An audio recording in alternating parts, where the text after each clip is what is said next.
So a few weeks ago, I shared a video on what startup founders get wrong about competition, where I introduced my innovator's gift mental model.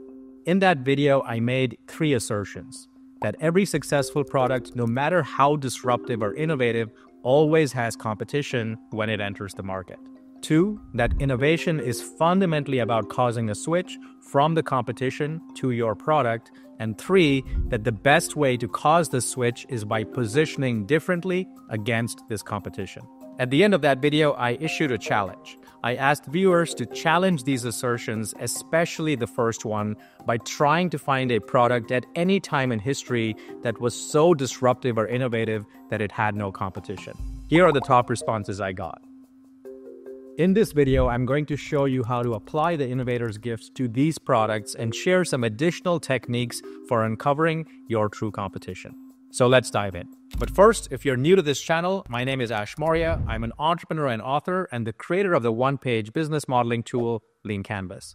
On this channel, I share systematic strategies and techniques for starting and growing a business. Okay, so the first thing you'll notice in this list is that they all represent the introduction of a new invention. Inventions are new methods or technologies that live in the solution context. The premise behind the innovator's gift is that innovation is all about applying new inventions to solve existing problems created by existing alternatives. And in order to uncover these existing alternatives, you have to transcend the solution context and move to a much bigger context. You do this by first asking what it's for. In other words, what's the use case or job that customers are trying to do? And then you look for the most popular existing solution that people are currently using to get the job done. And finally, that's where you're going to find the true competition. So next, let's apply the 3 steps to this list. What was the use case for automobiles when they were first introduced? Sure, it was for transportation. And before automobiles, how did people get around? They either walked or used horse-drawn carriages when they wanted to go further or faster. Even though this is an often misattributed Henry Ford quote, it captures the essence of the positioning that automobiles had when they anchored against the horse-drawn carriage, which is the true competition in this story. The first automobiles were faster and, I would argue, a cleaner means of transportation than a horse-drawn carriage, and the first early adopters of automobiles weren't people moving from walking to automobiles, but most likely from horse-drawn carriages to automobiles. It's also no coincidence that we still use the term horsepower as a measure of performance for cars to this day. Now, the wheel is an interesting one. You might think that the use case here is also transportation related, but the wheel was used for hundreds of years for a completely different job, which wasn't transportation. Can you guess what that was? Yes, the wheel was used to make pots with a pottery wheel. Before the pottery wheel, people made pots by hand, which was laborious and time-consuming. The true competition here was the manual pot-making process, and the pottery wheel represented a significant breakthrough. Then hundreds of years later, someone had the insights to also use the wheel for moving heavy objects, and a new use case or job was born. This is a good illustration of how the same technology can have multiple jobs or use cases, and insights that often seem so obvious in hindsight aren't all that obvious because we live our lives looking forward. Okay, so let's keep moving down this list. What about space travel? The use case here is exploration. As a civilization, we have always been explorers. That is how we migrated from the cradle of life in Africa to populate the planet, inventing all kinds of technologies along the way to navigate both land and sea. Space is no different. We have been looking up at the stars for centuries and have invented things like telescopes, rockets, satellites, and rovers to explore space and the planets from a distance. The furthest, though, we have been able to go physically is the moon. But now some private companies like SpaceX, Blue Origin, and Virgin Galactic are building new technologies that promise to take us even further. It's again no coincidence that we still use terms like ships, which came from navigation, to describe these vessels as spaceships.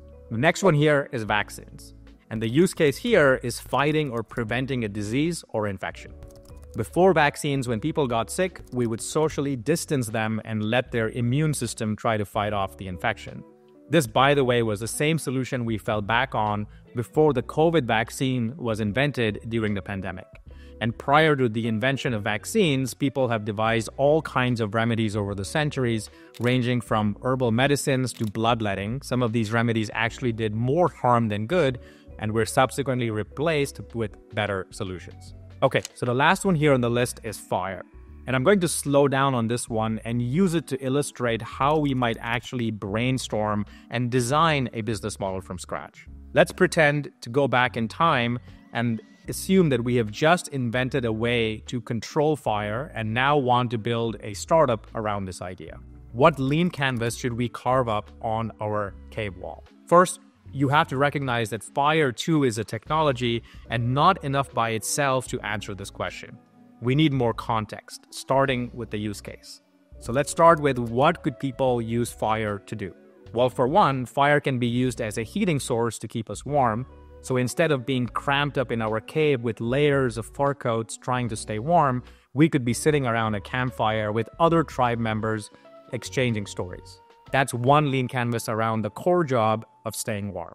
Next, animals are also afraid of fire, and so we could light up our camp with torches, which would keep them out. Fire is also destructive, and we could light up arrows and cannonballs similarly and propel them at our enemies to wage wars, which unfortunately we still do to this day with modern weaponry. Both these represent another lean canvas around the core job of protection. And finally, there's the use case that changed our place in the food chain. Before fire, we didn't have cooking technology and could only eat raw foods that we could naturally digest.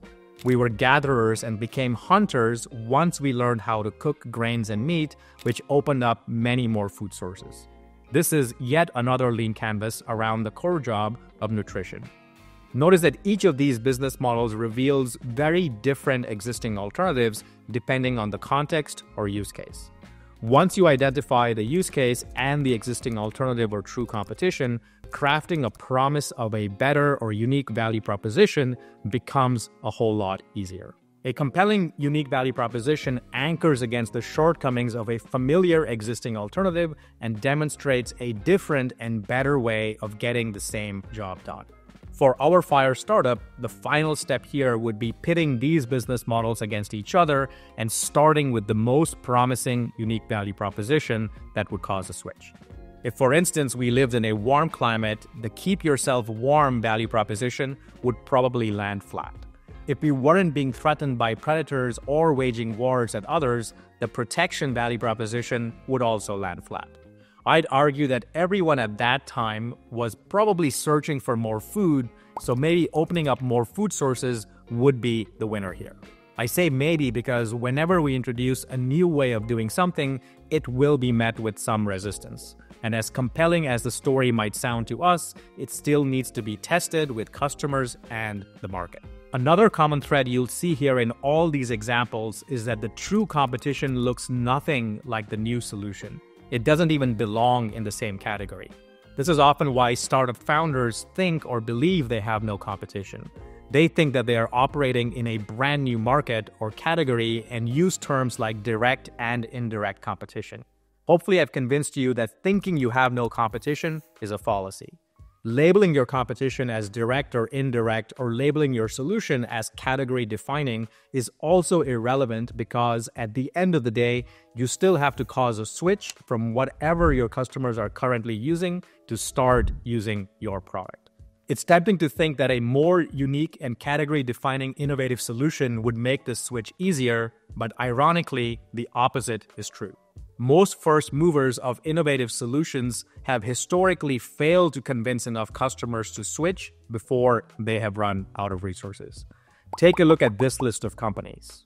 None of them were first to market with the products that made them household names. They were all fast followers. I'd go even so far to say that being truly first to market with a highly innovative product can be an unfair disadvantage versus an unfair advantage. This is because people are creatures of habit and their first instinct is to resist change. This is the principle of inertia from physics, which applies equally to people just as it does to physical objects. This gets even more challenging because entrepreneurs typically live in the future and often over-index on their solutions, which causes them to enter markets too early. first movers have to simultaneously build a new and innovative, better solution and also convince early adopters to overcome their inertia and switch, which can be quite hard to do.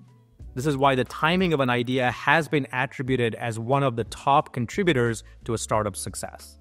The same idea can fail 1 year and be successful 2 or 3 years later. But timing an idea feels a lot like luck. How do you deliberately time or test the timing of an idea?